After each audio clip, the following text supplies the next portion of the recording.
Good evening. I call the meeting of the Columbus City Council for October the 5th, 2021 to order. Welcome, everyone. At this time, I'd like to ask Pastor Andy Setawan, Youth Outreach Pastor for the Assembly Church, to come and give our opening prayer, please. Recording in progress. Will you bow your head and pray? Dear Heavenly Father, thank you on behalf of all who are gathered here today. Thank you for your many and abundant blessings. Thank you for your life itself, for the measure of health. Thank you for the ability to be involved in useful work and for the honor of bearing appropriate responsibilities. Thank you as well for the freedom to embrace you tonight, Father, and to come before you this evening. And thank you for loving us even so. We pray for our mayor, for the various levels of city officials, and in particular for this assembled council here tonight. We are asking that you would graciously grant them wisdom to lead amid the conflicting interests and issues of our times, a sense of the welfare and true needs of our people, a keen thirst for justice and rightness, confidence in what is good and fitting, the ability to work together in harmony even when there is honest disagreement, personal peace in their life, and joy in their task. We pray for the agenda set before them today. Please give them an assurance of what would please you and what would benefit those who live and work in and around our beloved city of Columbus. It is in Jesus' name we pray. Amen. Amen. Amen. Thank you, Pastor Setawan. At this time, I would also ask the council and the citizens to keep Ward 2, Joe Mickens, in your thoughts and prayers. He recently lost his brother and will be attending services for him Monday.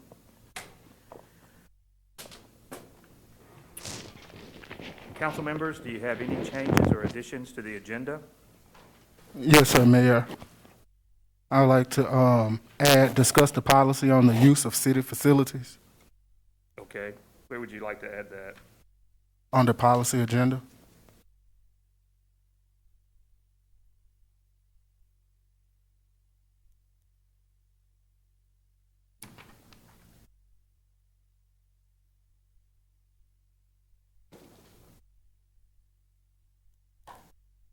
Okay, we'll make that letter G at the end of the policy agenda.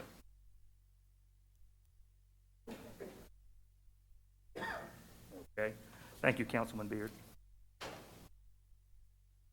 Also, Mr. Mayor, I just want to add on the citizen input to discuss Mrs. Harrison setting up a vending machine citizen input. I'd like to open it up. I don't know if she's here or not. Ms. Hairston, are you here? We'll give her time to get here. We'll add that to citizen input. Thank you, Councilman Mickens. Anything else?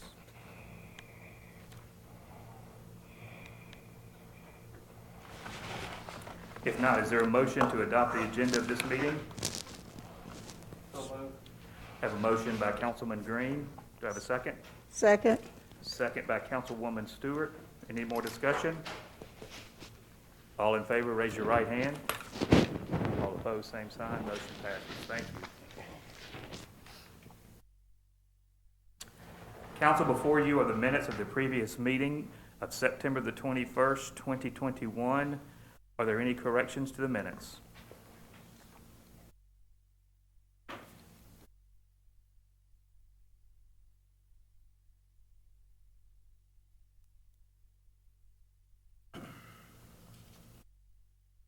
If not, do I have a motion to approve? So move. I have a motion by Councilwoman DeChico. Do I have a second? Second. Second by Councilwoman Stewart. Any discussion? All in favor, raise your right hand. Motion passes.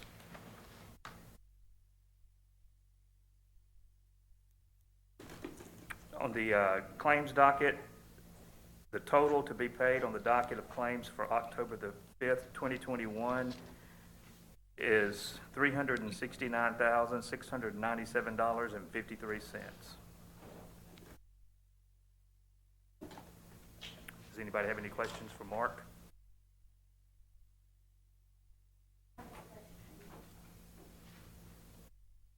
Are there better financial reports relative to the docket of claims that could show how approval of the docket will affect the budget violations or being in compliance? Probably. No, I've said, I'm not an accountant, I'm an economist, but my understanding in talking with both our past chief financial officer and our past auditor is that, what they advise is that we should approve the highest level of budget item as we can. So that, for us, that would be at a departmental level. Essentially, then that's where our, I would say, ability and responsibility for being over budget would lie, at the departmental level, not the line item level. Now, that's not an excuse or rationale to then go over budget in those line items. But yes, there would be some better reporting that could be done. But again, remember, if it's on the docket, it's incurred expenditures. Does that make sense? Yes, ma'am. Any other questions? Do I have a motion to approve? Second. I have a motion by Councilman Green and a second by Councilman Mickens. Any other discussion? All in favor, raise your right hand. All opposed, same sign. Motion passes 5-1. Mr. Mayor, if I may, just to get this on the minutes, the last meeting, the number that you read for the docket was incorrect. The amount that was included in everyone's, excuse me, in everyone's packet was correct. The backup documentation was correct. So for the minutes, I would just want to have that the council approved a payment of $1,327,729.68. However, that number should be $1,182,010.25. The reason for that is that an invoice was included in the docket that is paid by ACH, which was later removed. Thank you. Does everybody understand that? Yes. So I guess then the question is, do we want to correct that statement in the minutes? Or are you saying that the amount reported in the September 21 minutes is correct as it's written, 1 million? It's not correct as it's written, but it was what was approved. So as talking with Ms. Mitchell, what we would do is have that spread across these minutes that Yeah. we. Yes, Okay. Next, we have the consent agenda, items A through E.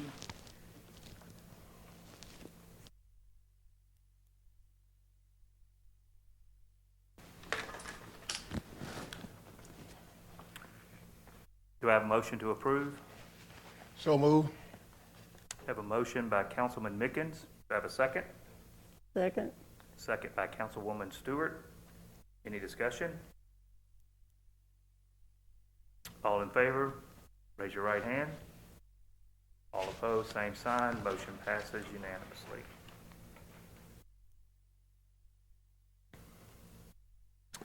Before I ask for the forensic auditors presenters, are there any city council members who have general comments or announcements?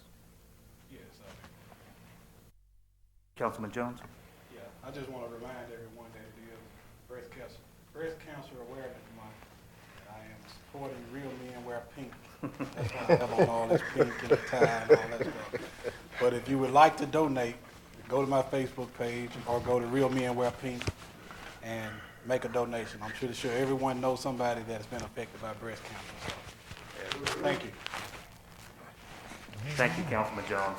That's, and again, he said Real go to his man. Facebook page to make a donation for a very important. Councilman Beard is holding his thing tonight. I just want them in my socks.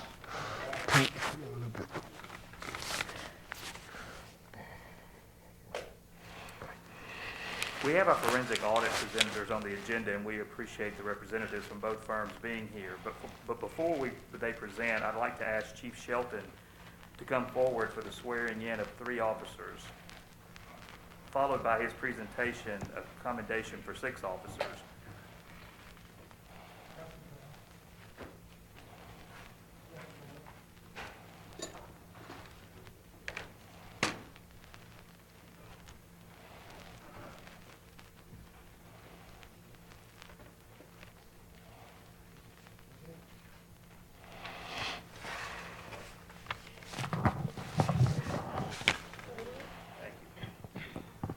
We're going to do the oath of office. If you'll raise your right hand. I do solemnly swear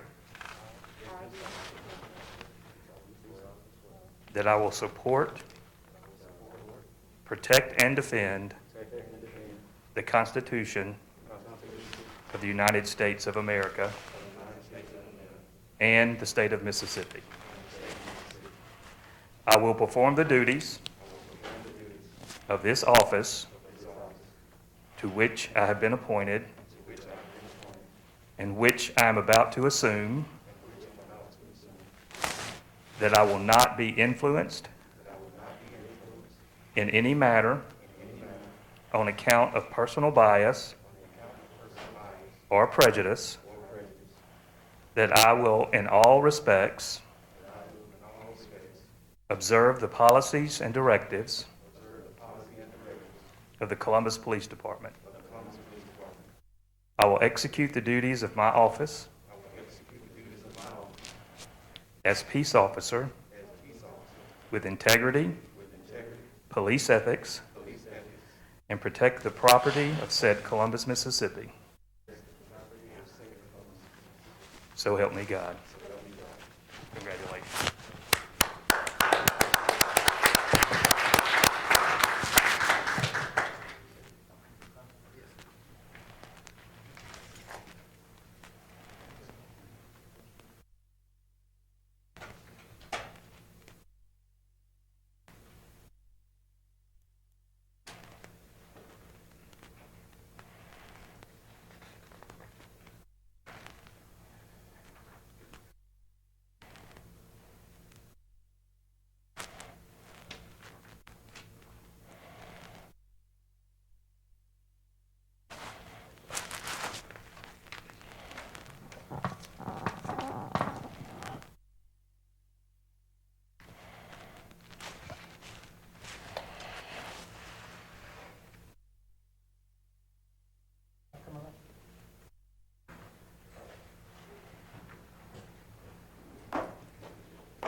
Good evening, Mayor and Council. I bring before you these officers and want to recognize their dedication to duty and service and honor them by giving them a police commendation. The officers are, it's all going to be the same, so I'm just going to call their names, but I'll read out the citation. It said, this citation is presented to Sherman Mosley, City of Columbus Police Department Patrol Division, who distinguished himself on July the 31st, 2021. Within the scope of his duties, he assisted the Amory Police Department in the capture of a murder suspect who had fled to Columbus. He was a vital member of his shift team's effort to search and capture procedures. Officer Mosley's dedication to duty, selfless service, training, and outstanding professional ability contributed to the successful apprehension of the murder suspect. This outstanding performance is in the keeping with the finest police tradition of protect and serve and reflect greatly upon himself, Columbus Police Department in the city of Columbus. Also, this was awarded to Officer Joshua Birchfield, Officer Joey Wintford, Officer Rodriguez Porter, and Officer Alexis Sanders.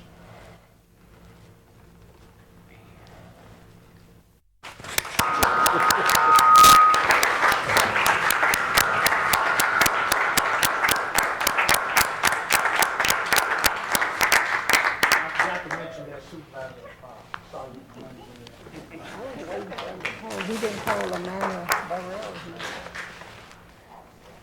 Is he nervous?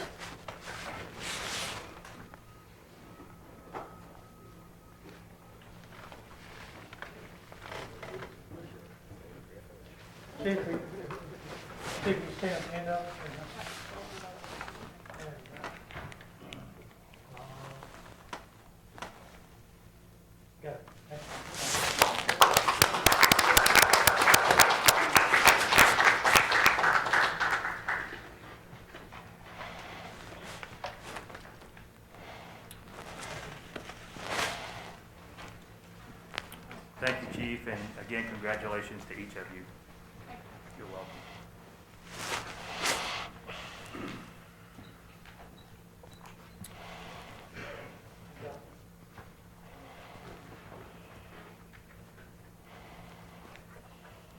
The well-being of the city's finances is and always will remain a top priority for me. It is very important for us to know exactly where we stand, and as promised, we have been aggressively looking at and speaking with firms who feel will help us with this audit. We have two firms here to present today, and I would now like to ask John Collier, who is with Legier Forensics CPA and Business Consultants, to come forward.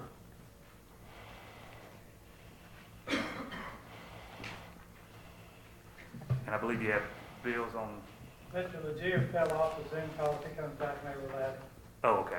He lost his connection. Would you like to go forward with it now, or do you want to wait and try to reconnect? We can move forward now, Mayor. I know y'all's time's important, so. I think he's coming right now. Give me 1 second. Okay. I got a new number that I don't recognize. Is that him? Yes. It looks an awful lot like him. Give 1 second. Mr. He changed. Did he have that already? You can tell him to unmute, Mayor. Bill, can you unmute? I'm unmuted. Okay, great. We can hear you. Thank you. There we go. Well, Mayor, City Council, the first thing we'd like to do is express our gratitude for allowing us the privilege and come to speak to you all today. We've spoken to the mayor and other city officials and understand the need and desire of this administration to instill. Bill, can I stop you for 1 second? Sure. People in the audience are pointing up to the does it not work where they can see it, the audience can see the TVs on the other side? I get it. My mistake. It didn't turn it on, Mayor. I'm sorry. Well, important detail. Sorry, Bill.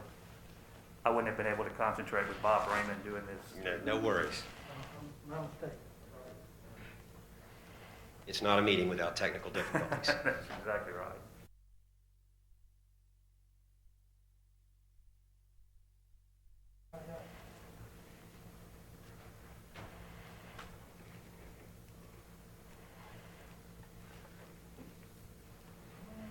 You're on. Excellent. Sorry, sir. Thank you. No worries. Thank you, Joe. So anyway, just would like to express our appreciation for allowing us the opportunity to come up and visit with you all today. The mayor and other city officials have expressed their desire to instill fiscal responsibility to the city of Columbus and the need to have someone in and desire to have someone come in and assist with that. And we are honored to be considered a potential for that role. My name is John Collier, and I am a certified fraud examiner, certified public accountant, and I'm a director at Leger & Company. I have been a certified fraud examiner and CPA for about 25 years and have worked on countless forensic accounting examinations in a number of different industries and for a number of different municipalities. And I'm going to present a little bit more later in the presentation about what our role is going to be, what we anticipate we will do in this investigation. But before I do that, I wanted to present the managing partner of the firm, Bill Leger, and let him speak a few words about our firm. So, Bill. Sure, John. Thank you very much. On behalf of Leger and Company, I would like to thank you for allowing us to present our firm today. Mr. Mayor, Honorable Council, it's a privilege for us to be here with you. We understand your situation because we experience this quite often, unfortunately. I'll tell you a little bit about our firm, and then we'll turn it over to John for a more detailed view of what the services are going to look like and what we're proposing. The firm was founded in 1984, so we're not newcomers to this theme. We're engaged both locally and nationally on a regular basis by clients that range in size from small businesses and individuals to large publicly traded multinational companies, as well as states and local municipalities. One of the things that sets us apart is that we embrace a proactive approach to everything we do in servicing our clients. It's very important that we be of the highest technical and professional quality, up to date on and experience in all the areas of the services that we provide.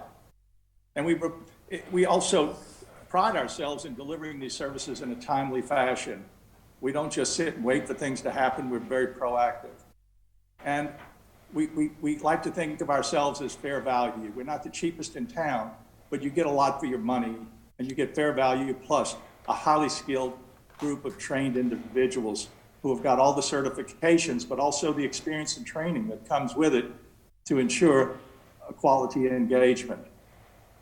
Our firm members, first and foremost, are of the highest moral and ethical fiber. There is no degrees of that. We must be seen by our clients in that capacity. We strive for excellence. We have great firm member-client relationships at every level. Very important, not just at the level that we're speaking and presenting ourselves here today, but with your staff and all of the various people within the city, because they are the components of your city that make it run. And it's very important that they feel comfortable with us and we feel comfortable with them, as well as yourselves. Our directors and staff, most of which, if not all, began successful careers with either international accounting firms or equally impressive credentials. Thus, we have the technical expertise of these large international firms, but tempered with a more high-level personal involvement at the highest level while maintaining competitive fees. So you're going to see a lot of John and myself on the higher level.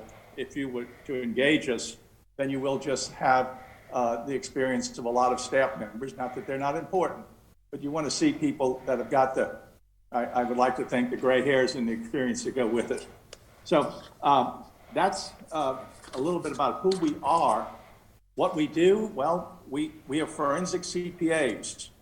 We investigate situations that where there's areas that need to be brought to the surface that are not necessarily in the best interest of the companies and institutions that we work with. We do economic damage calculations that result both from these forensic engagements as well as otherwise, and as a result of that, we're qualified to testify in courts throughout the country with great track records. All of our experience is something that we bring to the table should it ever come to the point that you're going to need to have testimony in trials. We're prepared to do that. We've got the credentials, we've got the experiences, and the courts and judges would like to think, understand and accept what we have to say. We also do business valuations and large class action multi-district litigation. Now, as far as more on point as to your type of business and your type of institution, we have state and local municipality engagements that we've encountered and experienced and been involved in from Texas to Florida. We've been engaged and are assisted state attorneys generals throughout those states, insurance commissioners, federal defender, public defenders, U.S. Justice Department, local governments, and states, including Mississippi, Louisiana, Alabama, Florida, Texas. The attorneys generals of all of these have either engaged us or worked closely with us in matters that resulted in substantial benefits to their states. One of the engagements that we were involved in was we were part of a team that brought about the largest environmental settlement in the history of our country. That was the BP settlement, which was some $20+ billion. We were the forensic firm working with the lawyers in calculating and putting that forward so that states like Mississippi enjoyed a tremendous benefit. We work hand in hand with experienced legal counsel because oftentimes the matters that we deal with require that. We believe that there's a lot of issues that need to be addressed on a proactive basis from a legal standpoint, and you just want to make sure that you're in good hands. And of course, the matters that we work on in fraud and forensic accounting and termination of lost profits span the majority of our firm's services. So with that said, if there's any questions from me, I'd be happy to answer them. But I think more importantly, John's got a more in-depth look that we're going to provide into the services that we'll propose for your consideration. And again, I'd like to thank you very, very much for the opportunity to present our firm to you. And by the way, half of my family are from Mississippi. I live in Mississippi. My mother was from Osaka, Mississippi, my grandfather from Osaka, and I relate to the Mississippi people. And so it's not just not a firm in New Orleans. We are truly engaged in that level of caring for the state of Mississippi and the city of Columbus. So thank you very much. Thank you, Bill. Thanks, Bill. Does anybody have any questions for Bill? So, like Bill said, we have, a lot of experience in fraud examinations, forensic accounting work, economic damages, basically analyzing complex transactions. That's most of what we do. And from our communications with the mayor and other city officials, it's apparent that there's a lot of complex transactions and things at play historically that may give us some light how we can make some recommendations for the mayor and the council and the government to move forward in the future to instill this fiscal responsibility that the mayor is committed to. And so in discussions with him and others, we've come up with about 5 priorities to do what we call a fiscal checkup. And this is actually something that our firm has been doing for 30 years for businesses and government agencies, where we go in whether there's an issue or there's just a need to try to make things more efficient. And we go in and review financial transactions, financial statements, bank records to try to make recommendations. But in this instance, I think we've got some fairly specific things to address. One of the things that obviously is not, it's not hidden from anybody is that there was some misappropriation previously. And whenever that occurs, that means that some internal control procedures must not have been followed or must have allowed something to happen. And so that's an area that we need to address, is what happened previously.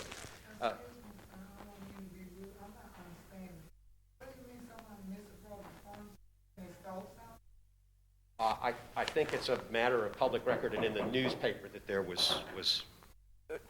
Thank you for the question, but we're not open for questions right now. Thank you. Go ahead. But in addition to that, we understand there's some prior budget deficits that need to be reviewed. We looked at 2018 is what I've heard needs to be looked at specifically. So that's something else that we want to take a look at, and we're going to drill down into each one of these things. But in addition to the prior misappropriations and budget deficits, we understand that the city has undertaken some construction projects due to tornadoes and just attempts to renovate and improve city buildings and areas. And some of those things have some cost overruns, and we want to try to help identify where those may have occurred to see how we may be able to make improvements moving forward so that the city can conduct these things and have a successful, efficient outcome with the best use of the taxpayers' money. We also want to take a look at departmental spending, and that is, I think more just to make sure that things are running efficiently and that the resources of the city are being used wisely in the best interest of the city. And so we're going to take a look at that as well. And once we finish all of that, I think probably the most important part of what we're going to do is our recommendations as to how to put things in place so that you can move forward in such a manner to minimize the opportunity that some of these unfortunate things that occur wouldn't happen in the future. And that's simply putting in good internal controls and good accounting policies and procedures. And those checks and balances are your number one thing to making sure that money doesn't slip through the cracks, things don't go over budget, things of that nature. So that's probably, in the end, the most important thing we'll ultimately do with this engagement. So, Joe, if you want to go on to the next slide. So, in terms of the prior misappropriations, and we're just going to dig down briefly into each of these, the main thing that we're going to do is identify, quantify, and report on. My IT people are sneaking around on me. Yes, if you can just, there we go. So the adequacy of the internal controls in place at the time, and you're going to see this is a consistent theme. We need to know what controls were in place at the times that things went wrong to understand how to improve those. So the first thing we're going to see is what were we doing to make sure that no misappropriation would occur. These include separation of duties. An example would be one person opening the bank statements, keeping that information separate from the person that pays the bills or writes the checks. That's an example of an internal control policy and procedure that we want to make sure either was in place or if it was, what happened there. And if it wasn't, well, that's one thing we want to make sure and instill. So in addition to that, and probably something that will be very interesting to everybody, is to understand, was everything discovered? Our understanding is there was a discrete time period that was reviewed, I'm sure for very good reason, and a discrete area of misappropriation. But what we may do is we may look back further, make sure that the same things weren't occurring prior to the period that it was first discovered. We also may look and see if there are other areas of misappropriation, because oftentimes when an individual or a couple of individuals have control over a large portion of operations, they take multiple points to do things that are at the detriment to the city and to whoever they are taking money from. And so there may be more issues than just the one that you see now. You may not know about some of the other things, and we can discuss those later or now, what some potential things may have occurred that we want to just take a look at and say, is there a possibility that this could be another avenue where money may have left the city? So can we go one more? So then we've got the budget deficit, which we talked about previously, and we're just going to go in and we're going to try to understand what happened there. You know, what was the reason that we overran the budget in terms of, you know, what vendors were paid what and why, and were they paid at an inappropriate value, or was it just that there was more things that needed to be done that weren't covered in the initial budget? So that'll require us to look at the initial budget, compare it to the expenditures, and just evaluate the reasonableness of the payments versus the initial budget. And then last, and this is going to be our kind of our consistent theme here, is that once we've done this, the big goal is to recommend internal controls and accounting procedures moving forward that would safeguard the city's and the taxpayers' assets. And there's many that you can put in place that will minimize the opportunity for misappropriation or misuse and make things more efficient. So that's really where we are looking at with the prior misappropriations. Can we go to the next slide? So construction projects. So we have 4 or 5 projects that I understand that we just want to take a look at and understand again all of these projects that may have gone over budget or maybe weren't completed. Whatever may have happened that went wrong, the first thing we need to look at is what policies and procedures were in place at the time, and were those policies and procedures just not followed, or was there people in place that maybe should not have been the people that were performing the policies and procedures? So we'll take a look at that, and then go ahead. And then we'll take a look for each of the projects. We'll take a look at the initial budgets, and we will audit the actual costs so that we can understand this is what the budget was, this is what the costs were, and for each phase of the project, these are where the costs were incurred, so we can understand at what phase did this project go over, as well as to try to understand potentially, or is everything happening at arm's length? And that's something that's going to come up. But the most important thing you want to find out is, was someone paid for an appropriate good or service provided? Did you get fair value for that? That's a third-party arm's length transaction. Or if not, was somebody paid too much? That can happen accidentally. It can happen intentionally. But that's the goal of what we're trying to do here. And we will do that on, I'm sorry, the mask. I'm not used to wearing it the whole time. We'll do that on a project-by-project basis. So we'll take each one individually and say, okay, now we're going to look at these invoices, this budget, and these costs and try to rectify them. Change order submission and approval. Well, this is a natural order of this process. If a project went over budget, then there should have been change orders. So someone should have submitted a request for approval to increase the cost of a portion of the project. So did that happen? Who approved it? Why was it approved?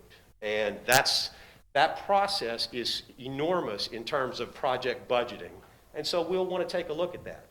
And many of these things may be in your general ledger. So if you've got a chart of accounts where you have budgeted a project expense and you've posted those expenses as they come in, then we can go in and start there and say, okay, here's the list of all of the charges posted to this project. Someone go get all of the invoices for that list, and let's take a look at them and see which ones were paid and which ones were overpaid, underpaid, and which ones are appropriate. The related, unrelated party transaction. This is the general theme. Budgets can go over because of a number of things. What you really want to make sure is that it didn't go over because you didn't conduct business in an arm's length fashion, that you paid more than you should have paid, or paid more than you should have paid at all, much less paid more than the worth of the good or service provided. So we will take a look at that. And then, again, we'll make recommendations for internal controls and accounting procedures that will help try to minimize this from happening in the future. And they're consistent in terms of separation of duties and approvals and check signing and things like that. All of those things are things that can be implemented that can try to help minimize things like this from happening in the future.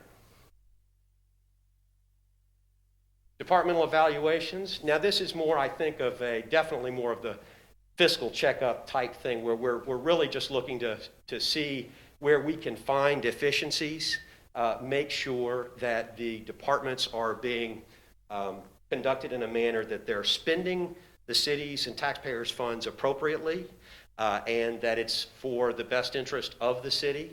And we have many ways that we can do that in analyzing costs on an individual level and then just as far as categories are concerned. But that's the first order of business there. Next. Credit card expenditures. We see this a lot. Corporate credit cards and company credit cards go out to everybody all the time in all of the businesses that we work with in doing fiscal checkups. And sometimes there's a need to evaluate the reasonableness of the charges on those cards. And everything comes back to the same thing, which is what is the business nature and purpose of this expense? Whether it's a construction project expense for a construction project, or whether it's a credit card expense for a meeting that was conducted for the benefit of the city. Those are the important questions to ask. What is the business nature and purpose of this payment? Payroll, we'll probably take a brief look at payroll just to make sure. Payroll is an area that problems can occur, sometimes unintentional and sometimes intentional. And so we'll take a look to make sure that the payroll process is being managed correctly in terms of verifying the individuals being paid on a certain time frame to make sure that if people drop off the payroll, they're actually, because they're terminated or retired, that they're actually not being paid anymore, and that multiple paychecks not going to the same address. There's just a lot of things you can look at to evaluate whether or not there may be some misappropriation or problems going on with payroll. And then other areas to be addressed. And the reason that we have that, and we have it in this particular area, is departmental evaluations could lead to us seeing, okay, now that we're looking into payroll, we find something else that is another door that we may talk to the mayor, the city council, and say, this may be something that you may want to think about addressing as well. And so it's an area that we kind of left a little bit more open-ended than the other ones. I think the departmental evaluations have a tendency to there's more opportunity to say, okay, there's other things you could look at, and you need to decide what the scope of this engagement is. All right. Thank you, sir. The big drum roll, please. The estimated cost. So I tried to break this down by individual project so that you would see not a whole budget number, which is the approximate cost estimate below, which we've got right now at between $175,000 and $275,000. And that is broken down in its ranges by each area to address. And the low versus the high end of the range is based on a few things. One is the time period with which we need to look at things. So, for instance, for the prior embezzlement, that's a project where we may be going back as far as 2013. And we may be looking at multiple bank statements and multiple things like that. And so for that reason, that range needs to be more, because we need to understand where we're going before we give you a better number. That's why that range is probably the most significant difference between the 50 and the 100. The others, literally, we just tried to break it down by the number of areas, number of construction projects, and the number of departments we were going to look at, and basically just give them each an amount that we thought would be the best estimate we could without looking at any documents or anything at this date. So, although I'm optimistic that we will be somewhere in this range, and potentially on the low side or even lower than the lowest portion, I certainly don't want to give anybody the impression that we're not going to do the best job we can. And wherever that takes us, that's where it takes us. But I would say this, is that to the extent that any of our work goes beyond the estimate that you see here today, we will not go beyond that estimate without first talking with the mayor and the people that are responsible for approving the scope and payment of this project. So you all will be involved in terms of deciding how far this goes and what areas to address. At this time, I'll open it up for questions.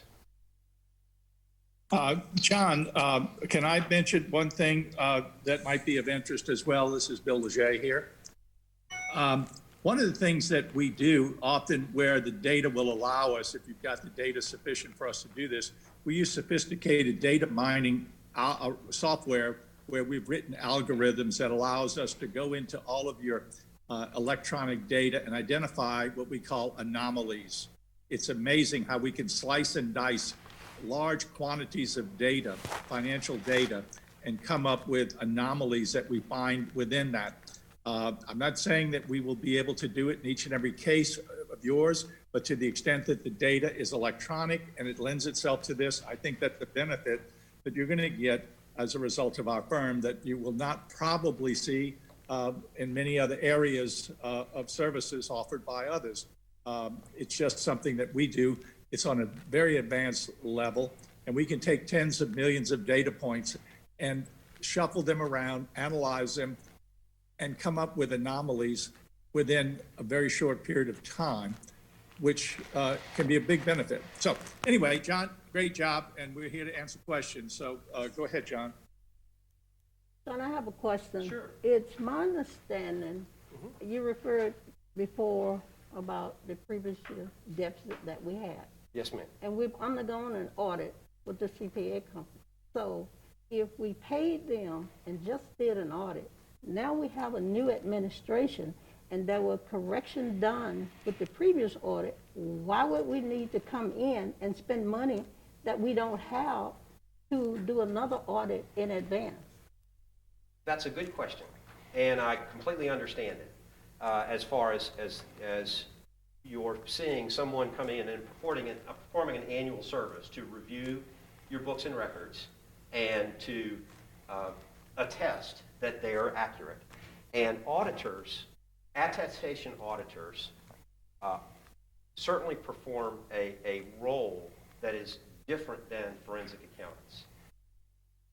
Auditors are, their role is to go in and test on a sample basis your books and records to a point that they can attain a level of assurance that they would say, based on our sampling, based on our review of all of this, looking at it all generally, looking at each area kind of the same, say, okay, based on this, we believe that the books and records are accurately reflected. And if you've ever seen, and I'm sure you have, one of the city audits, that language is probably pretty much in there, where how they talk about that it's a sample basis and they take a limited sample, and the financial statements are the responsibility of management. But based on our review, with caveats, the financial statements are correct.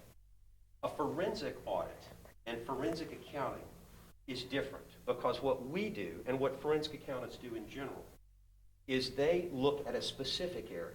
So their job is, and ours, is to, if there is a problem, they focus on that problem, and then they won't do things, we won't do things, on a sample basis. We will look at everything within that area. And so the auditors are, it would make sense for an auditor to look at a subset of data and say, this seems reasonable enough for us to move on to the next area.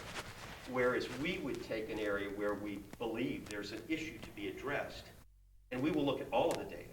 And we may uncover stuff that the audit did not uncover. Is that the auditor's fault? Not necessarily at all. But what it allows is to understand there's more things here than the audit would have uncovered under normal customary audit procedures. Does that answer your question? Yes. Now, John, I is might there add also indication- that, Just a second, John, Bill. I might, I'm sorry, ma'am. Is there indication now from the city that we need this forensic audit based on what's out there that would say, oh, we need to bring in a forensic auditor now? Well, I think that, Because as a that may councilman, be we better have addressed not by the been mayor. I'm not told. sure. I'm of sorry, it- ma'am. As a councilman group, we have not been told about any problems, with the audit and forensic.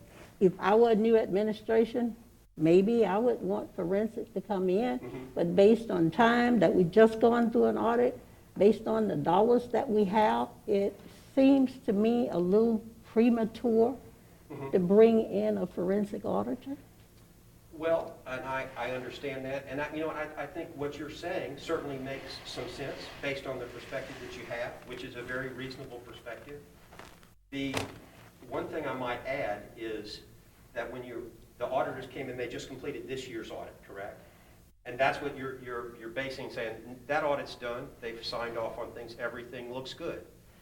Many of the things that we're going to look at and try to identify happen. The current audit is not complete. Our current audit is not complete. Okay, well, I'm sorry. It should be, but it's not. Well, the last one that you looked at, because obviously you've looked at an audit and you Yes. have comfort with it. Well, that audit would have covered maybe the fiscal year 2019. We may not be looking at anything from 2019. Everything we're looking at may be very historical, like talking about the prior misappropriation. If we identify misappropriation that occurred before the first period, that would not be something that the audit that you looked at would cover. But I understand completely your question, and you know, it makes sense from someone who would say, we're paying for an audit, this is what the auditors do, why do we need somebody else to come in and do the same thing or a similar thing? But they're pretty different in terms of a forensic accounting audit versus an attestation audit. I hope John, that may answers I? your question. John, may I make a comment? It might be helpful to note, you can speak with your auditors. They're not looking for fraud, and if it comes to their attention, they'll let you know, but the objective behind an audit, it's oftentimes misunderstood because the term audit, you think, is designed to catch defalcation. It is not. And every auditor who you have will tell you the objective is not to detect fraud. If it comes to their attention, they'll call it to your attention, but that is not the objective. It's to simply say that your books and records are presented in accordance with GAS, generally accepted auditing standards, that relate to, and GAAP as well, that relate to the presentation and the material accuracy of those numbers, but they do not identify fraud unless it comes to their attention. They're two different things. And it reminds me of a situation where we had a client where we had defalcation, and we went back 2 years, and we found defalcation in 2 years, and they said very much the same thing that you're saying. Well, I guess that's it. We might as well finish up and button it up. And I said to them, I said, well, what makes you think that it stopped at the end of the second year? And they said, well, it probably did. We think we got it all.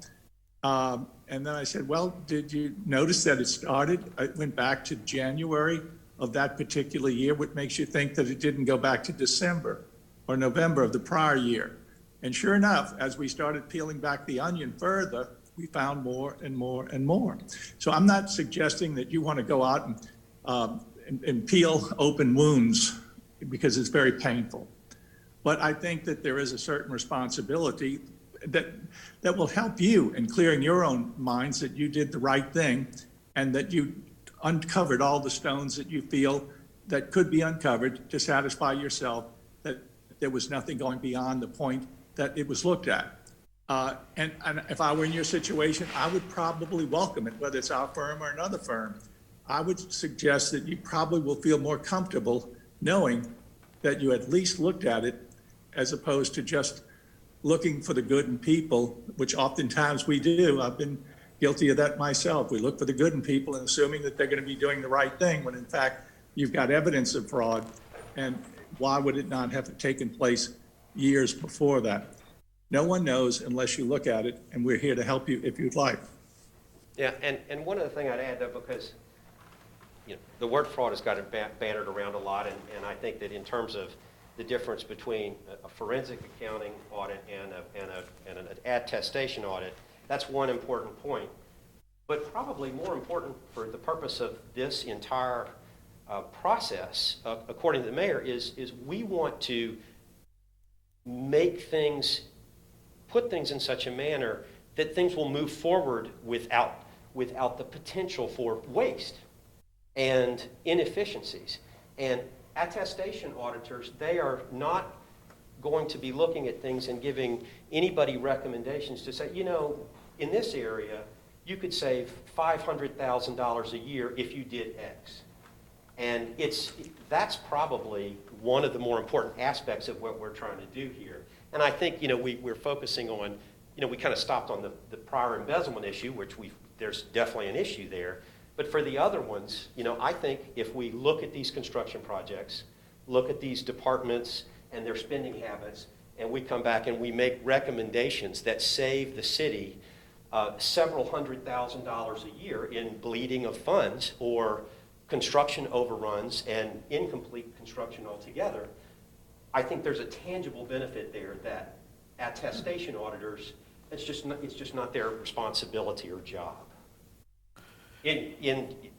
Generally, I'm not saying, you know, they're completely unresponsible for it, but, you know, that's more of what we'd be doing. I hope that answered your question.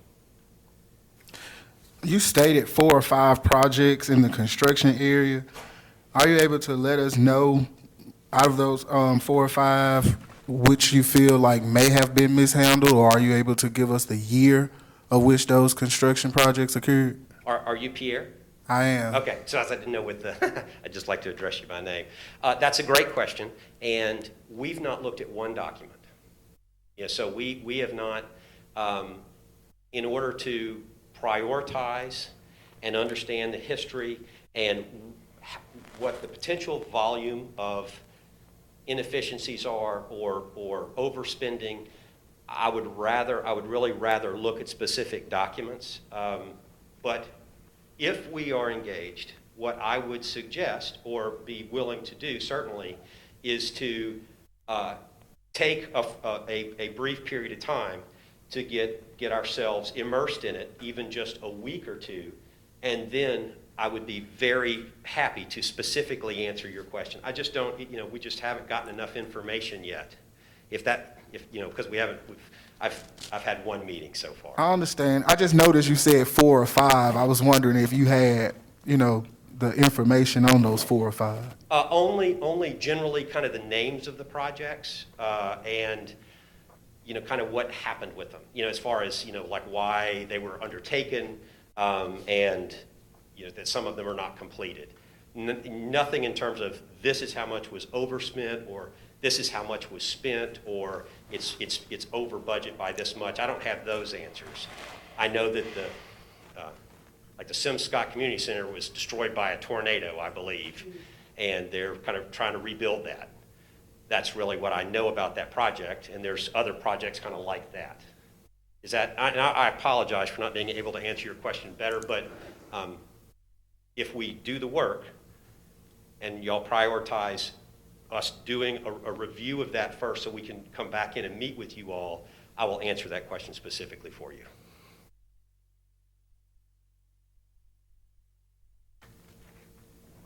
Anyone else have any questions? Anybody else have any questions?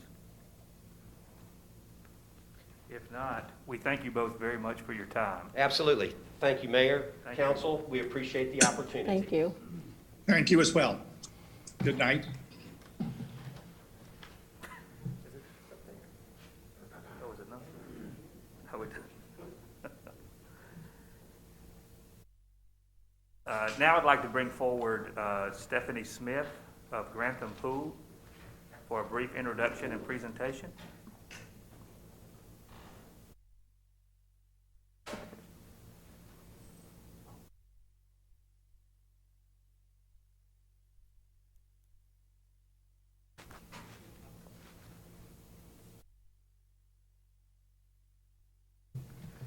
Hi, Ms. Smith. How are you? Hello, I'm fine, thank you. I brought copies of our proposal for the council members. Okay. Stacked, these people to my right and left. Yes.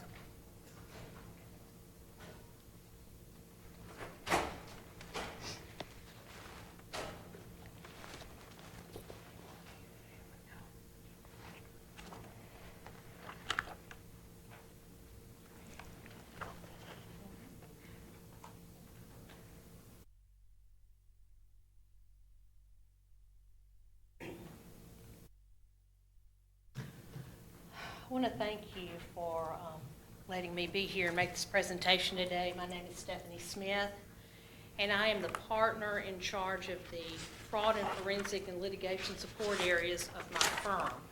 My firm is Grantham Pool, which is a large regional firm in Richland, Mississippi. We have also have an office in Oxford. We have 80 employees, 40 of whom are CPAs, another probably 15 are CPA candidates. And we're a very traditional accounting firm that does tax and audit work, but we also do a lot of management advisory work, and that spills into this fraud and forensic area. And fraud and forensics and litigation support has been an area that our firm has invested considerable resources in because there's obviously just a need for it, but we have 2 certified fraud examiners on our staff, and then we also have 2 people that are certified in financial forensics, and I'm one of those. And if our firm were to get this project, I would be the lead in the project. Back in August, I think, I came up here with another staff member and met with the mayor and Delia and Mark, and we discussed the reasons for wanting a financial audit and the problems that they'd observed in the past, and just really the idea that there's a new administration and that there was a desire to feel like there was a clean slate, maybe. I do think that when people's confidence gets shaken because something goes wrong, because there's an embezzlement, it's really hard for them to have confidence that the people and the processes are in place that they can trust that the city's resources are being used to their best advantage. So with that, I think it's a very prudent move to want to do that, and I think that it's something that could be a very large and encompassing project like my colleague spoke about, or it could be pared down and still produce some really good benefits. Also, I'd like to say, kind of addressing a question we had a little bit earlier, that a financial audit, presents, attests to the presentation of financial statements. But a forensic investigation or forensic audit looks behind the numbers. It goes behind them to see, what the differences are, what the changes are, what the outliers are, and why did this happen? And so that's really a very rewarding process, and the end result should be that you know why, and you're able to tighten the controls and stop the processes that allowed something to happen, whether intentional or unintentional, that leaked away your resources. So as a result of our meeting that we had back in August, I came up with what I like to call the big rocks. These are the big things we would look at. We determined the extent of the prior embezzlement. Is that all there was? We would ascertain the regions for the budget deficit. We'd review the procedures and recommend some best practices for things like city purchases under $200, or construction contract management arrangements, court collection of fines and fees, the Convention and Visitors Bureau, the Light and Water Department, the Parks and Recreation Department. These are all things that were just mentioned that might need some looking into for their procedures for certain things. And then we'd also look at some recently completed construction projects, the Terry Brown Amphitheater, the fire station, and the Sim Scott Community Center. These were all areas of concern, and the period to be examined for some of these could be as many as 7 years, but it might not have to be. And some of those projects, of course, didn't span that period of time. But the end result of what we would do would be to come up with a set of recommendations, maybe quantify some losses, but come up with recommendations so that you don't have to worry about the city resources in the future. That you know that things are tightened up and they will not leak. And going forward, you can have confidence that the members of the council and the employees are being good stewards of the city's resources. As far as the timing of the work, we have a large staff. We are coming into the fall where I think we will have what I like to call considerable bench depth. We have people that can work here. Our fee structure is based on the hours required. We have people that work, for hourly rates of $140 up to $325, and we would definitely structure our work so that the best work is done at the lowest level. In determining a fee for our services, this is very hard because we've got this large amount of work, but we feel like we can touch every one of those areas that I spoke about for, a range of $23,000 to $28,000. Now, it doesn't mean we can do a deep dive into all of those. It means that we can get started. We can see, is this a problematic area? If not, we're going to move on.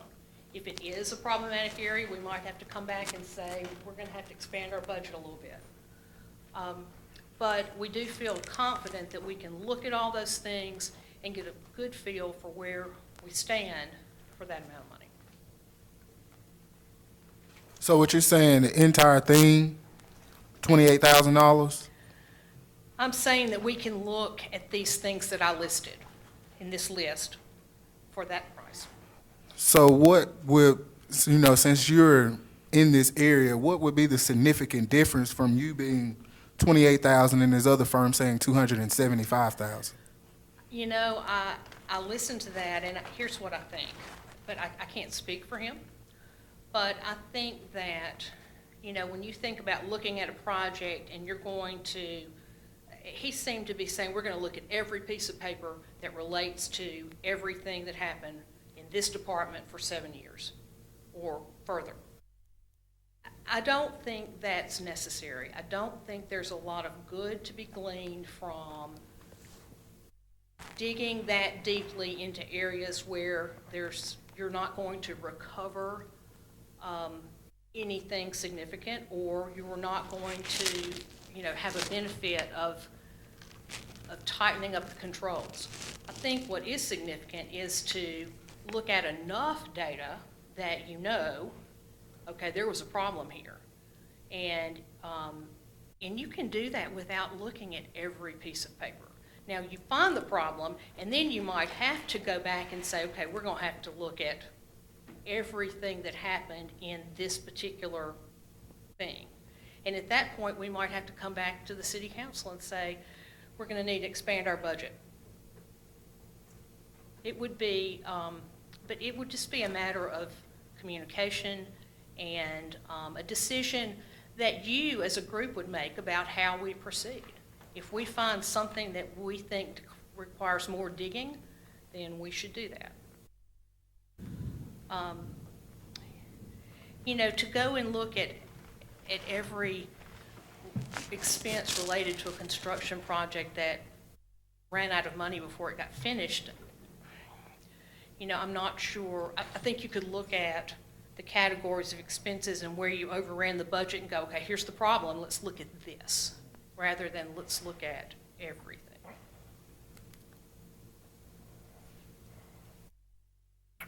Any other questions?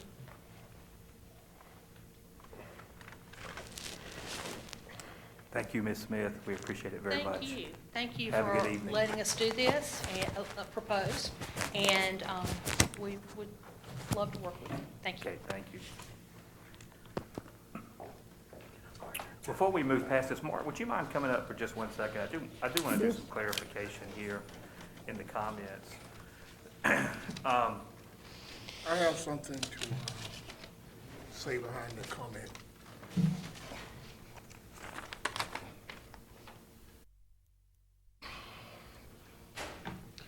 To the mayor and my fellow colleagues on the council,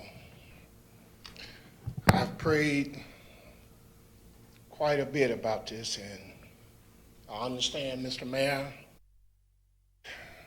that you believe a forensic audit is useful at this time, but I also read in the paper you think that there's something the public won't. With due respect, in my ward, my constituents are not telling me this. My constituents are telling me that in Ward 2, the example would be that we need more paving on our street. We need to improve this drainage in these clummers, that when it rains, water is backing up in the commode in people's houses in these clummers.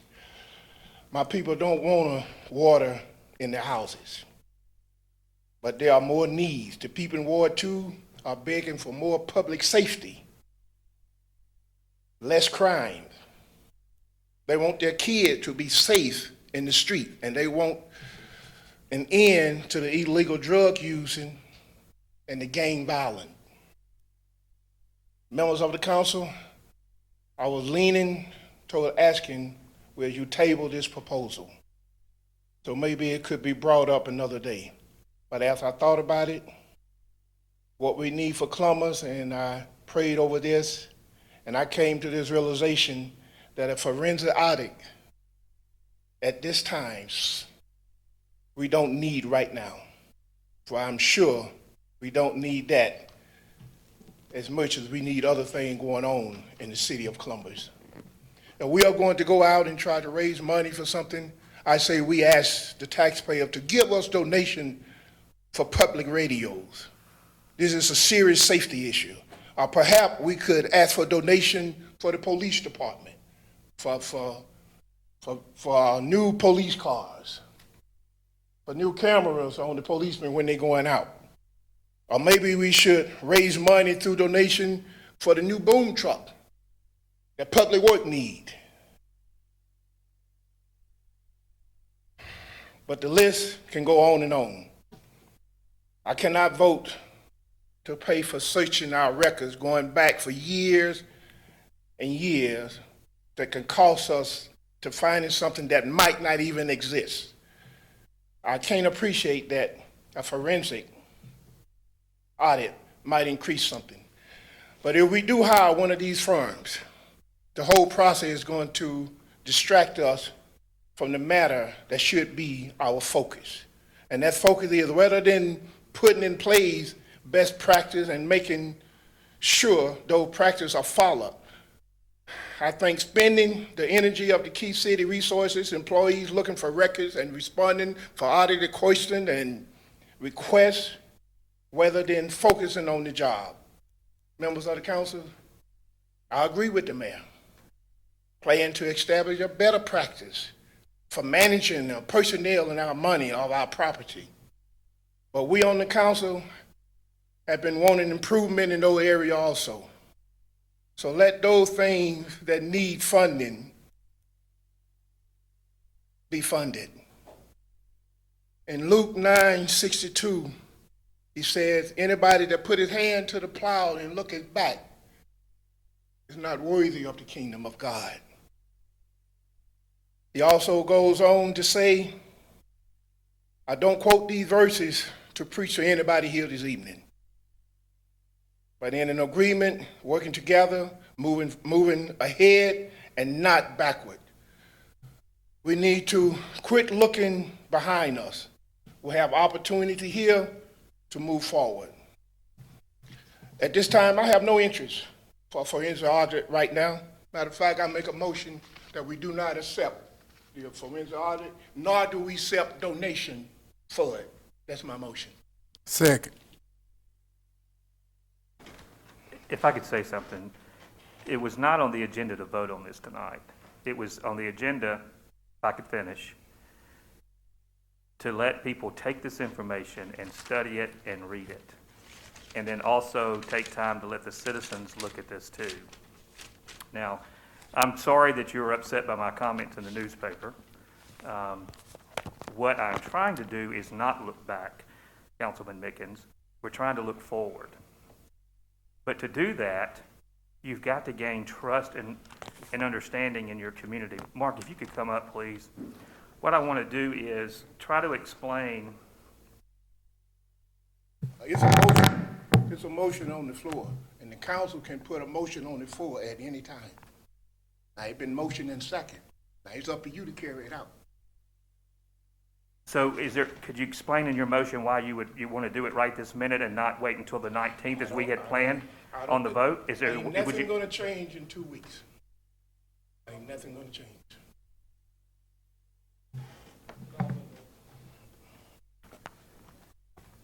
What is your motion, Mr. Mickens? My motion is that at this time, we're not going to do no forensic audit, nor are we going to accept any donation for it.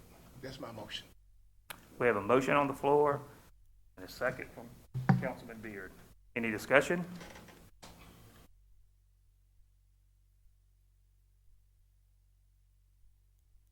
All in favor, raise your right hand.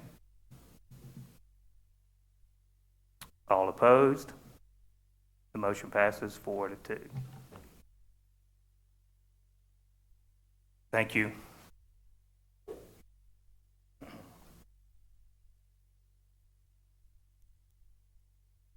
At this time, I want to also mention for the ARPA, American Rescue Plan Act, that we need to form, we have those those have all been turned in.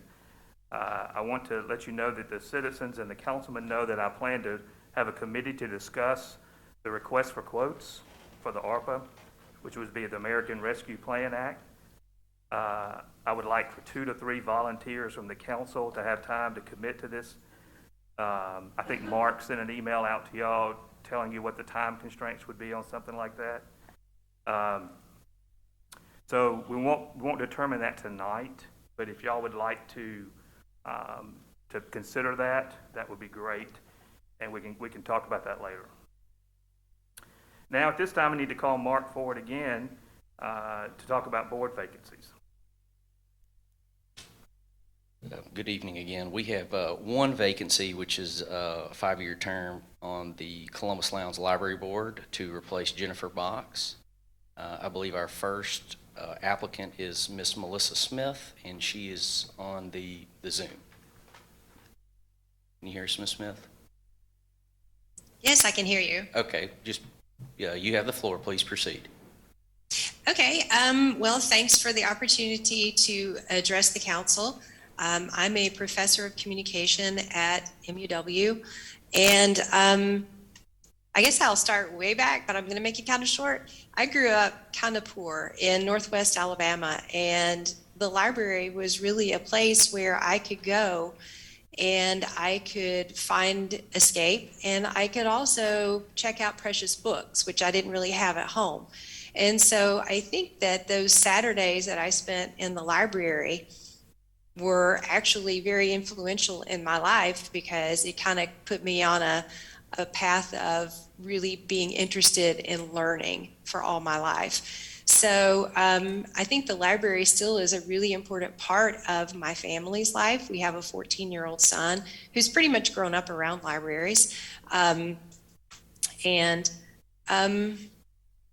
think that libraries have obviously changed a lot. It's not just books anymore.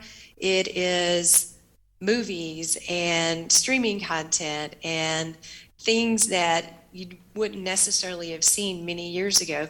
And I think the library is a really part of the community that should be very vibrant and should be really important for all groups of people. And that is not just for like grown-ups, because here in Columbus at the library, I'm sure you know, we have a really active program for young kids where Mother Goose goes in and reads to them. We have a lot of summer programs. It's also a really good resource for kids who are in schools that don't have good libraries, so they can go and do research and learn to use the library effectively.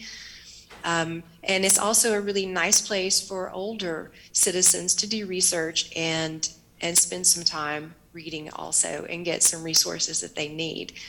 So I obviously really love libraries. I always have. I love reading. And when I saw a few weeks ago that no one had applied to be on the library board, it just really made me sad. And so I thought that I would step up and say, I'm willing to do this if you want to put me on it.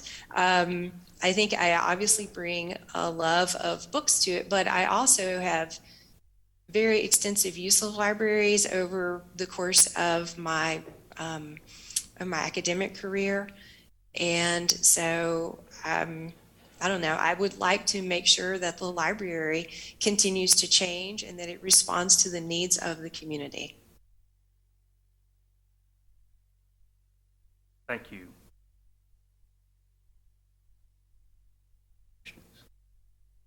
Anybody have any questions for Ms. Smith? Thank you, Ms. Smith. Thank you. Our second applicant is Randy Robeson. On down. Good evening, members of the City Council. Good and evening. Good evening. Mayor Gaskin. I am so excited to speak to you all about my application to join the library board. Can you hear me? I'm kind of short, sorry. Thank you for giving me this opportunity to address you all directly. As I wrote in my application, I've spent a large portion of my life attending library programs, studying in libraries, and reading books that I have borrowed from libraries. In fact, I wrote a solid third of my master's thesis in the Columbus Lowndes Public Library, upstairs in the nonfiction section, in the corner, the desk that overlooks 7th Street, which is where I live. Libraries are one of the last places people can simply be without being expected to spend any money. That type of place is extremely precious. Actually, libraries even take it a step farther than that. They let you take the things in them home, which is incredible. Unless you're like me and you always have a late fee coming around. But we're not going to talk about that. Don't hold that against me. The Columbus Lowndes Public Library plays a vital role in our community by providing access to amazing resources that go far beyond books. And I know about them firsthand.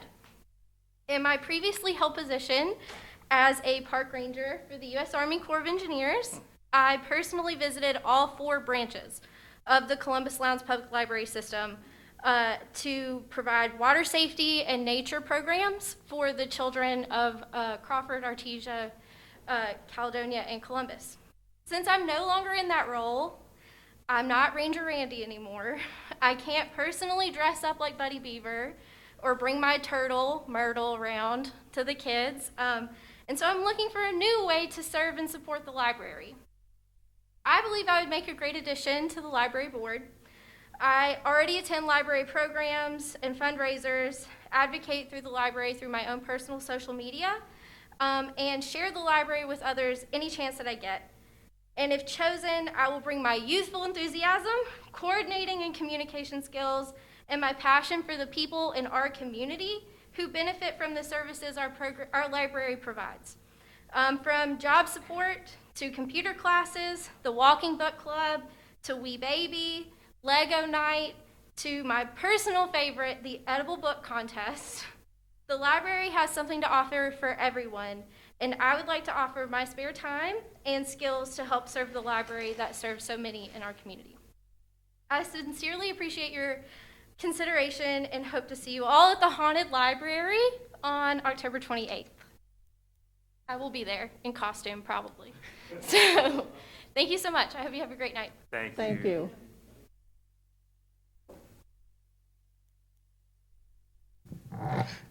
And our last applicant is Mr. Judah Bennett.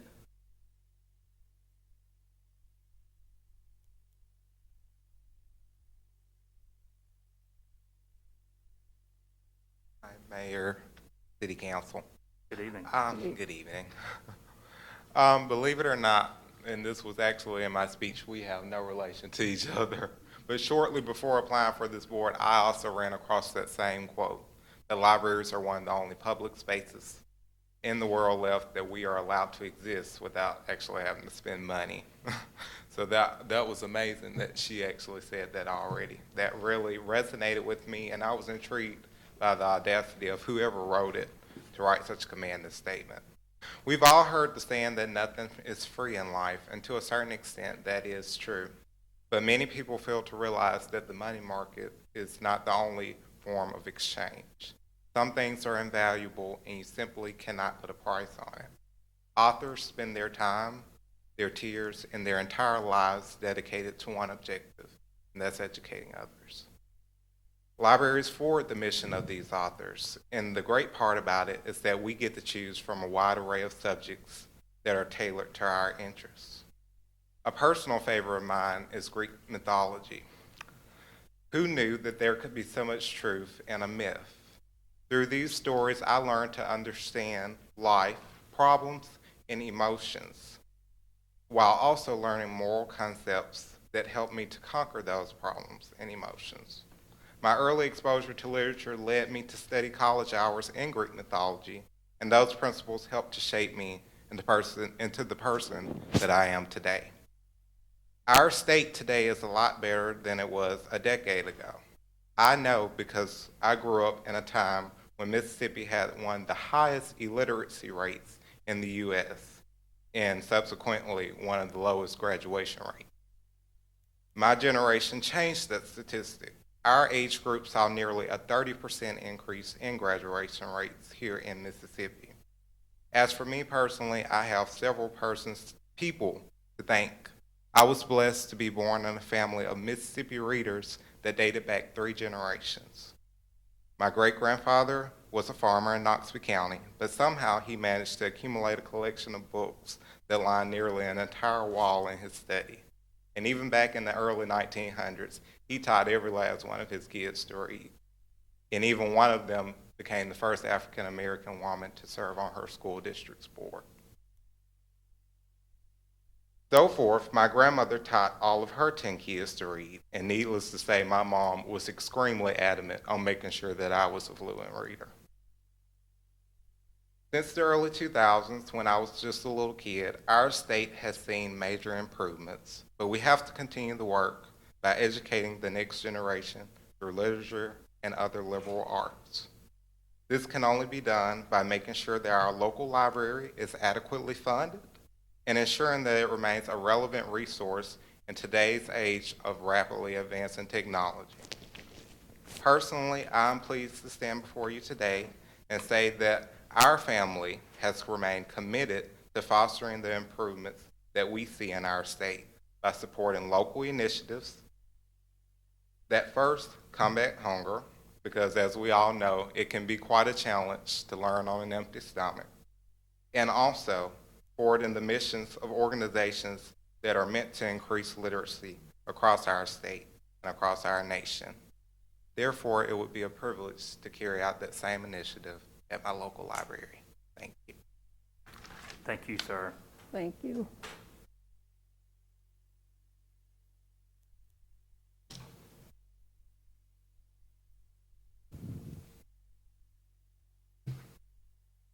Do I have a motion to nominate one of these members to the board?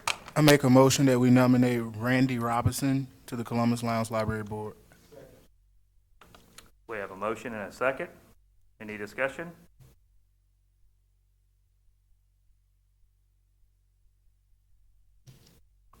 We have a substitute motion for Judah. Do we have a second?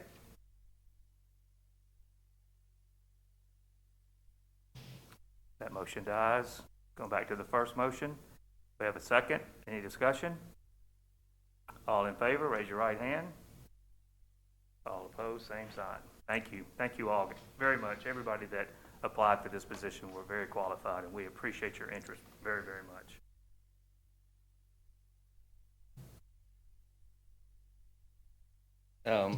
Mayor and City Council, we have one citizen's input. If she's here, Miss Joyce Ann Hairston, are you on the premises? Come on down, Miss Hairston. This is a late edition. I passed the her input out to y'all, and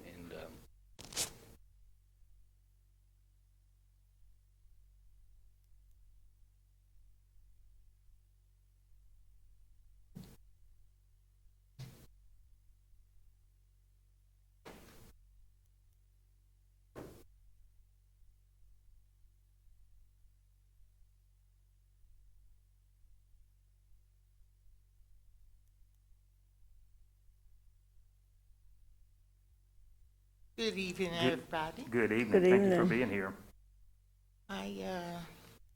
I'm here to ask permission about the empty lot across from DHS and Juvenile Detention Center.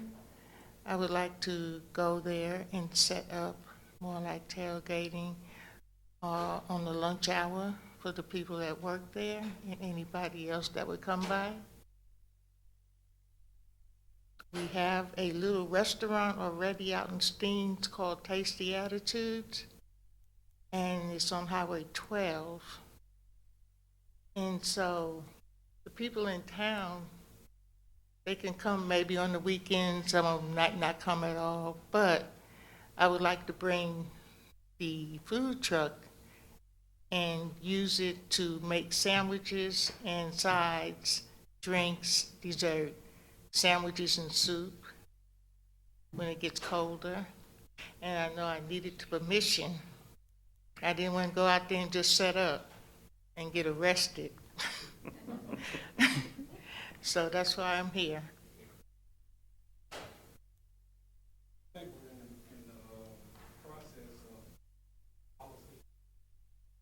for us to allow it now until we get that policy done. I mean, I respect what you do, but, you know, we want to have a policy so that everybody's treated fairly. So that's where I am, but, you know, we have other councilmen also. But I think we should be through with that policy real soon, hopefully. And I wouldn't have a problem with it, you know, once we get that policy done. Okay. I think it's actually pending before the planning commission at the present time. I'm pretty sure that's right. I know Kenny Weigel was in the process of finalizing it with Kevin Stafford's input, who's a member of the planning commission. Okay. I mean, that would be my suggestion, but. Are you putting that in a motion? Well, I don't think we need a motion. We just don't need to do anything, right? We just wait. Well, we have to decide if we're going to give her permission to do it or not. I guess you could table it if that's what you're saying. I mean, Well, yeah, I would like to table it until we get the policy. So we're going to take that in a motion. Do we need to vote on this or just? Okay, Pierre, second. Okay. All in, any discussion? All in favor, raise your right hand. Motion passes. Ms. Harrison, we'll get back to you. Thank you Okay. so much for coming in, and we'll let you know something soon. All right, thank you. Have a good evening.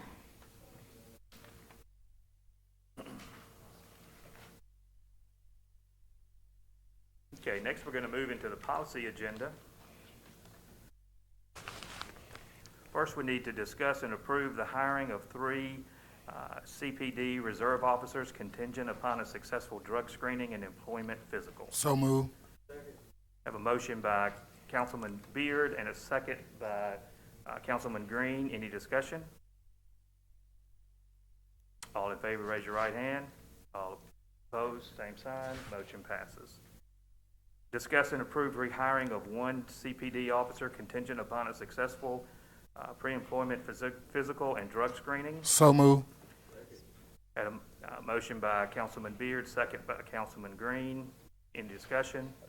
All in favor, raise your right hand. All opposed, same sign. Thank you. Discuss and approve resolution appointing Pat Mitchell as acting Secretary Treasurer for sole purpose of the execution of paperwork necessary for closing the transaction. Do I have a motion? So move. Second. Have a motion by Councilman Beard, a second by Councilwoman Stewart. Voice vote? Can I have a voice vote on this? Is that what you're asking for? Oh, it has to be? Okay. How do we do that? One by one? Councilwoman 1? Yes. Yes. Councilman 2? 3?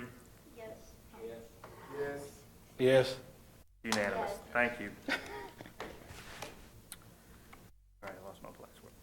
No, are we on D? Discuss, approve, accepting the lowest estimate repair for the fire station number 5 submitted by Bostic Construction in the amount of $43,103.56. Estimated construction to begin October the 11th. Do I have a motion? I have a question. Would this money come from the city or from the people that ran in and damaged the fire station? They're uninsured. Oh, boy. So what we'll do is, Ms. Mitchell and I, primarily Ms. Mitchell, we've been in touch with the insurance agent. We will submit whichever, if you vote for this, we've already sent the estimates to the insurance company. So if you vote for this tonight, what we'll do is we'll send this to them. They'll mail us 75% of this amount. We'll get the remaining 25% when construction is completed. So we'll just have to float that 25%. I wouldn't want to say too much, but I think there's some active investigation going on into the person that crashed into the fire department. Minus, excuse me, and also minus, we will be paid $5,000 deductible. Okay. Second. Have a motion by Councilman Green, a second by Councilman Beard. Any more discussion?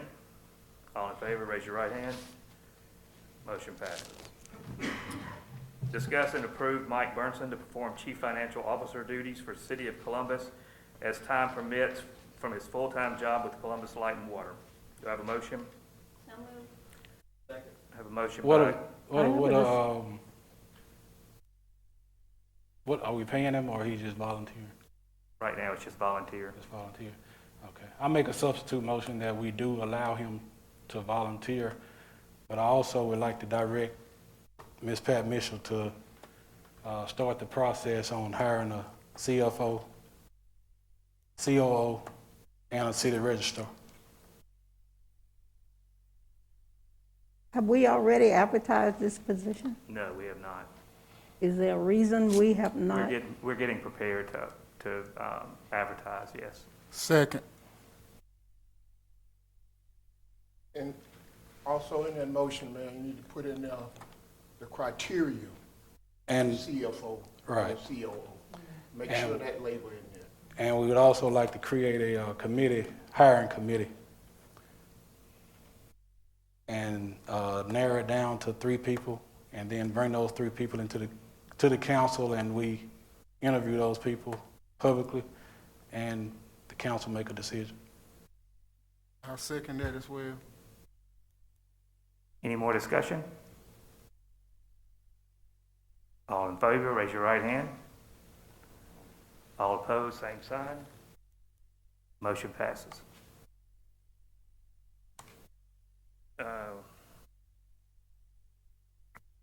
Discuss and approve the derelict property docket.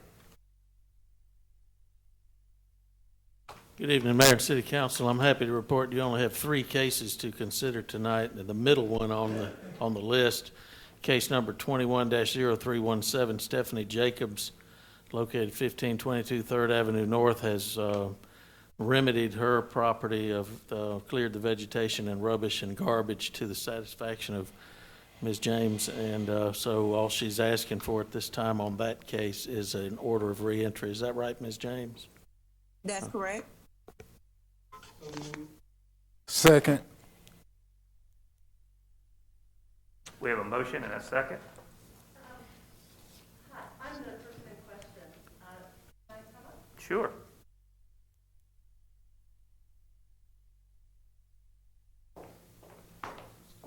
Good evening. Hi, good evening, Mr. Mayor, Chief. Good evening. Council members. So, can you clarify for me what the motion is that's currently tabled? Yes, ma'am. The motion that's pending right now is that the council's taken no action against you or your property since you took care of it yourself. Okay. But under the Mississippi Code, Section 21-1911, they now have a right if they see a new accumulation of rubbish or an overgrowth of vegetative growth to, instead of start the whole process with a summons and all that over again, they'll contact you probably telephonically and post a sign in your yard, and then they will have 7 days after that where they could go in and clean it up if you don't do that. There's no charge to you at this point. There's no lien on your property. Okay. So that's what it is. And they can do that up to 12 times in the next 24 months.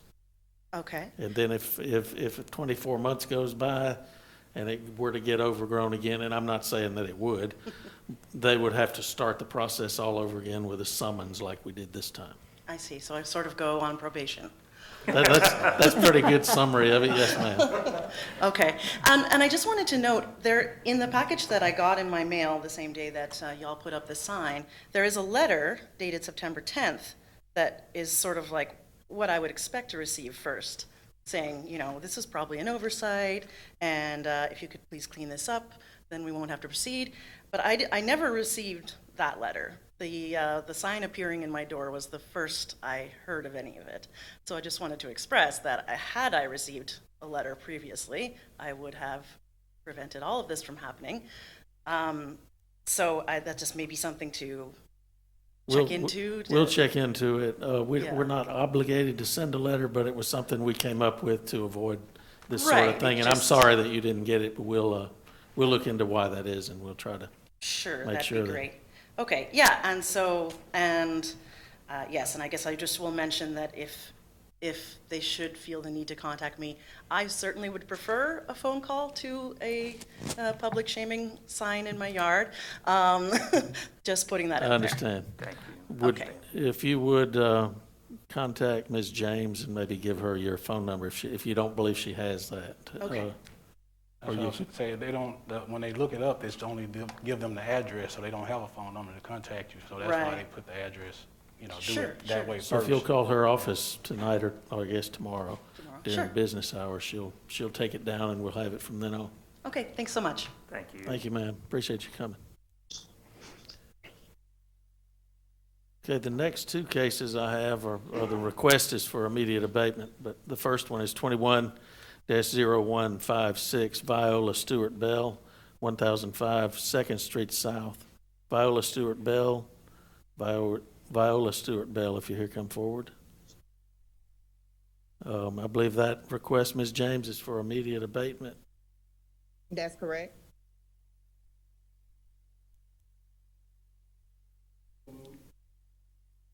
Second. We have a motion and a second. Any discussion? All in favor, raise your right hand. All opposed, same sign, motion passes. The final case is case number 21-0338, Robert Raymond, 1110 7th Avenue North. Robert Raymond, I see he's here and on his way.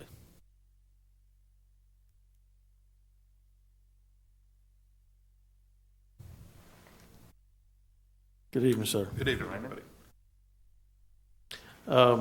I guess you know you've been summoned or you wouldn't be here. Right. Anyway, the complaint alleges rubbish and garbage on the property. Yes, sir. I talked to my contractor, and he told me if you look at the right side picture there's some black garbage bags, and he said they were dumped there. Some neighbors put them there or something. He wasn't aware of it. And I just assumed since it's in garbage bags, the city would pick it up. But if that's not the case, we'll have to do something. I don't know, Ms. James, is that the way you observe the property, that there's garbage in garbage bags? Yes, garbage bag and there's some construction waste. So I mailed out a notice for him to remove it, but it's still not in compliance. So construction waste, the city doesn't pick up. The owner is responsible for hauling it off. So as of today, it was still there. You say the owner's responsible for hauling off construction waste, Ms. James?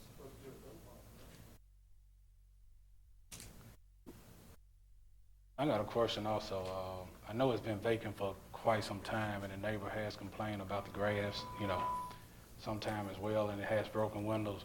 Do you have any plan on doing anything with the property, or? Yeah, it's under work with my contractor. It's been like this since I've been elected, so that's been 6 years, so. Oh, yeah, well, it was a Yeah. lot, yeah. I think I've owned it for 2 years. You've owned it for 2 years? Yeah, and that's when the work started. Okay. And we have a permit Yes. taken out of you? The Do we have a contractor does. timeline on when we may be completed? I'd like to be completed today, but I'm waiting on my contractor. Okay. Or if we can board up the windows and all that stuff so that, nobody can go in it. Because I know it's been a complaint that people have been going in it as well. Yes, sir. Well, in fairness to Mr. Raymond, we've only summoned him tonight for rubbish and garbage. Thank you. I would agree that there's some conditions in that photograph should be addressed. That's right, and it's just as well bring it up while we're talking to him. So, Ms. James, are you saying construction waste, the owner is required to just haul that off and dispose of it lawfully himself? They are. Yes, sir. Well, but it's not construction waste, it's something that people dump there. Yeah.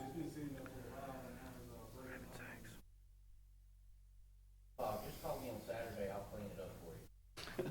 I'll board the windows up for you. Okay, thank you. Thank you. Anything else? So do we want to give Mr. Raymond some time, since there appears to be a plan for it to be rectified?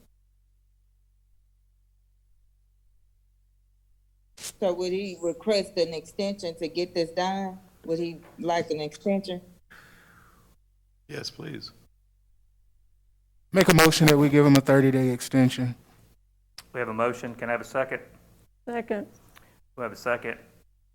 All in favor, raise your right hand. All opposed, same sign. Thank you. Thank you, Mr. Raymond. Thank you very much. Thanks for coming, Mr. Raymond. That's all the cases, Mayor and Council. That concludes all the, oh, we got an addition. That's right. Thank you, Pierre. The facilities, wanted to talk about that? Yeah, I just wanted to, I know we brought it up before about the renting or the giving of the city facilities. I know we tabled it, and I wanted to make a motion that we untable it to see where we are with the policy creation. We have a motion to untable. Have a second. Any discussion? All in favor, raise your right hand. Same sign.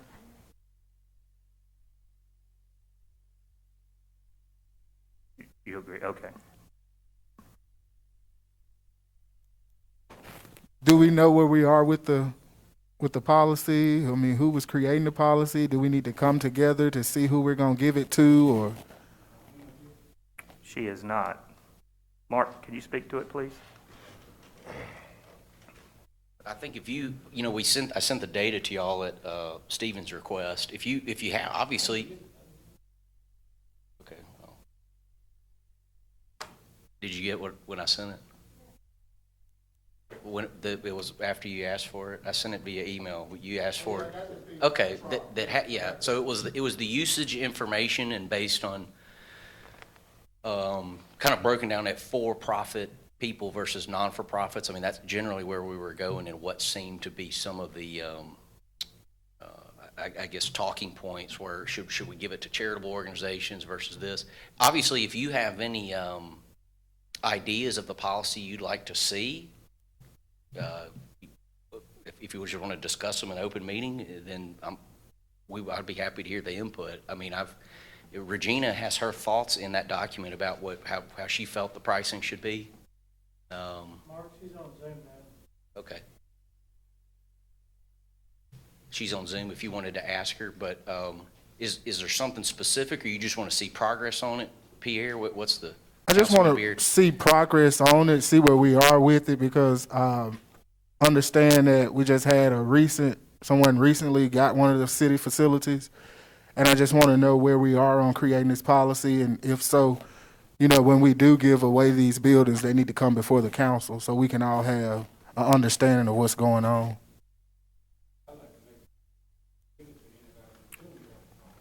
Which one who did we give it to?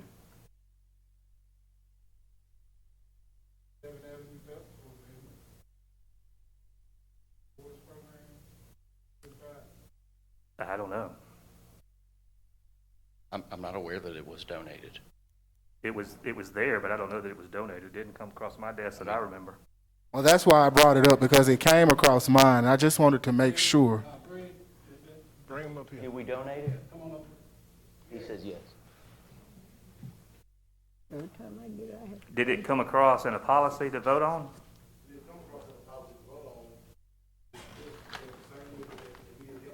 Can he come up to the mic? Can you come up? Yep. What was suggested was the same way that we had helped the Seventh Avenue Festival in the past, kind of like with the other festivals that have used the Sim Scott building, that we do the same thing this year. Mark. I mean, it was suggested, you asked Mark that, you said, or? On the Seventh Avenue Festival with, yeah, we did the. So shouldn't have that been voted on when we voted on the approval for the 7th Street Festival? Shouldn't that have all been included, what was going to happen when they got to pay? I'm saying, should it have been? It should have, yeah, it should have been. So it was, but you're telling me it was not in there? Well, that's where it should have been. This is the first time hearing of it, so we will definitely look into it. Thank you, Greg. The reason I brought it up, because that happened, I knew we had tabled the policy creation, so if we had tabled something, I wanted to know why we're still giving. The only other incident that has come across my desk was that the CBB was all asking to use the Trotter, and they had in the past, but for some reason they had been turned down. For what reason, I don't know. And the other people had been able to use it, the ones that you had mentioned before, Jeff, that were partners. Like, for instance, they got it for Market Street. So Right. if we were going to do it for Market Street, Regina said that normally that they had gotten it. What So I- they're going to get it for, I forgot what the, What our practice was, and it wasn't in writing, was that if it was a nonprofit entity to which the city appropriated money, that we would not charge them back for rental, since it's sort of like giving them money and taking it back. Moving money from your left pocket to your right pocket. Right. But to your That's the other point, one I know about. Pierre, is I'll go back and check my emails and/or date and time that was taking place. If we did do that for the Seventh Avenue Heritage Festival, A, it could have been before we kind of put a freeze on things. B, it could have just been an oversight on my part in concentrating on city facilities being where we kind of was the crux of starting it, which was the Trotter. And in any case, I'll let you know if that was a deficiency that I did. More than likely, probably. But I get your meaning. But we've been, I would say, Regina and I have been very, very strident in not allowing anybody to use the Trotter or Regal or anything for free based on what y'all put in place, based on working on the policy, to your point. how did we did vote for when we used the facilities for the past two events that Joe put on, the Sim Scott and, Rental assistance there? yes. We did vote on those, right? Yes, sir, the city sponsored it. Yeah. So that may be something, if you wanted to put, is to Jeff's point, to Stephen's point, if the city is sponsoring something, or if it's something whereby the city appropriates money, if you're giving money to we're essentially by state law, statute, given law to those festivals. We can't not give it, whether you wanted to or not, how it's written. We're turning around and giving them $10,000 and then charging them $600. There may be something you want to do. Maybe something you don't want to do. If you say if it's a city-sponsored event, perhaps it's free. I'll do it however y'all want. We could do it via a small group setting if you want to put people together and pitch ideas back and forth. If you just want to say, email me ideas that you have about what you might or might not want to see in a policy based on your own, predilections, just you tell me.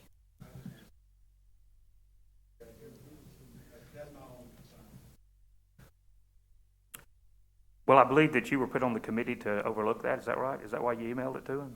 No, he asked for it. Well, why don't we do that? Let's form that tonight of the committee, and I'd like for you to chair it, Stephen, if you're willing to. And then I think, Jackie, did you say you got it, and Pierre? I would say, listen, I have a motion. I can't make a motion, can I? Would somebody like to make that motion to have this committee?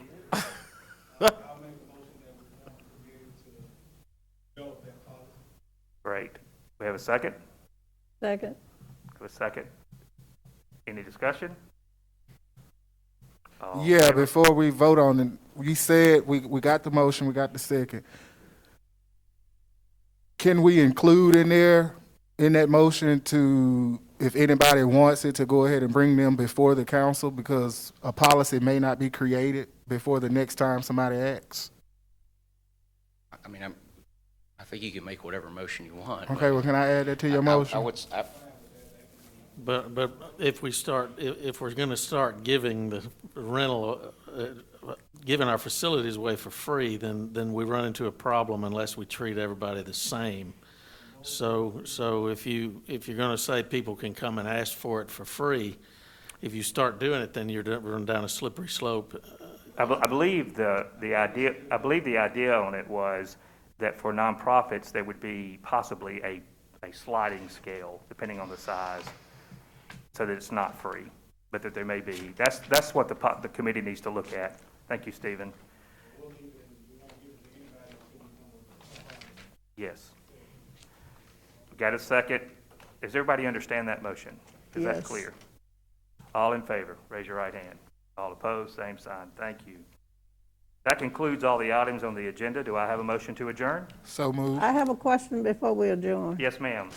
I forgot to add it to policy. Before your administration began, we had voted for so many security cameras to be placed. And it's my understanding, and with the chief here, we only have 2 placed. Yes. And my question is, what happened to the rest of the cameras and when will they be installed? I think Joe can answer that If for I you. can answer that, Council Lady. You voted to put out 10 different systems. 10 different systems are being built. The first system took 3 months because we went through 6 variations of it because of the Mississippi heat kept burning them out. And so we went through 6 variations to get a system that would work. The effort was to save money. The prices we got from Starkville vendors, from the people that did Starkville and Mississippi State, were about $15,000 a box. We got our price reduced to about $5,000 a box by doing it ourselves, and they're working great. 2 of them are up. Without going into a lot of police details, they have both now led to felony arrests within 3 weeks after putting them up. The law enforcement is thrilled with them. And so now that we know what we're doing, we knew what we were doing, but now that we know that the equipment will take the Mississippi summer, because when you voted in May, we started putting them out in the sun and they kept failing. And the other vendors wouldn't tell us what they were using because it's proprietary. So we contacted suppliers. We got materials that's designed to work in the heat and the humidity. They haven't failed. They're wonderful. So this is a long answer to say that all 8 remaining boxes are currently underway, and our electricians and people that are building them are able to turn out one every 2 to 3 weeks at the most. So you should see 2 boxes a month. So within the next 3 months, before the end of the year, we hope to have them all up. And we make sure that they do go around all our parks so the kids will be safe. Yes, sir. Before we add them anywhere else. Yes, sir. And what we'll do is we're working with the police chief. All the data on the locations is data-driven, coming from the police department. And so what we'll do is very soon we'll have you a list of where they're going, so that if you decide you want to do more. One of the biggest problems is getting supplies now. Just getting simple metal cabinets is difficult. So we'll give you all the list confidentially of where they'll go, and then with the approval of the police chief, and then you can look forward to see, because he's already identified some other areas too. But it's, I guess what he is saying is, why am I seeing these going up in places and not at our parks? That's what I want to know. well, Why are we putting them on 7th and 15th and it's not at a park? That's what I want to know. Our park take priority over just about any position in the city. we can We put, had several shootings at CM Scotland in the past week. Several shootings. Right There has been discussion about it going up next there. I believe these locations were part of where was high crime areas. The one that just went up on the street that you mentioned, there was a shooting there. That I think some of the information was captured on that. We've got a lot of high crime areas, but I would encourage the council to call and talk to the chief and talk to the others. But getting them up in the parks has been a big discussion. I know not only Sim Scott, but also the one on what is it over on? There's been a lot of high crime over there too. I'm drawing a blank. Yes. But they're already, in fact, most of the cases, I think Joe has gone and looked for the post where the lighting is for that. So I can assure you that the parks have been in high discussion in the shootings. But good questions, thank you. yes, sir. And council and mayor too, council lady, y'all are our boss. You tell us where they put them, and we're just working with Light and Water and everybody. And so I would defer that. I think we just said that, Joe. We want them at the park. Yes, sir, understood. That's what I Yes, sir, no problem. I answered that question too, Mr. Mickens. There's no reason to have that tone. Thank you. Thank you.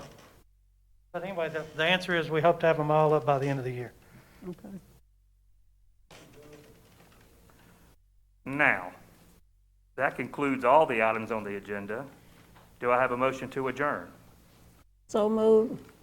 I want to hear it again. Is there a second? So moved. Second? All in favor? Meeting adjourned.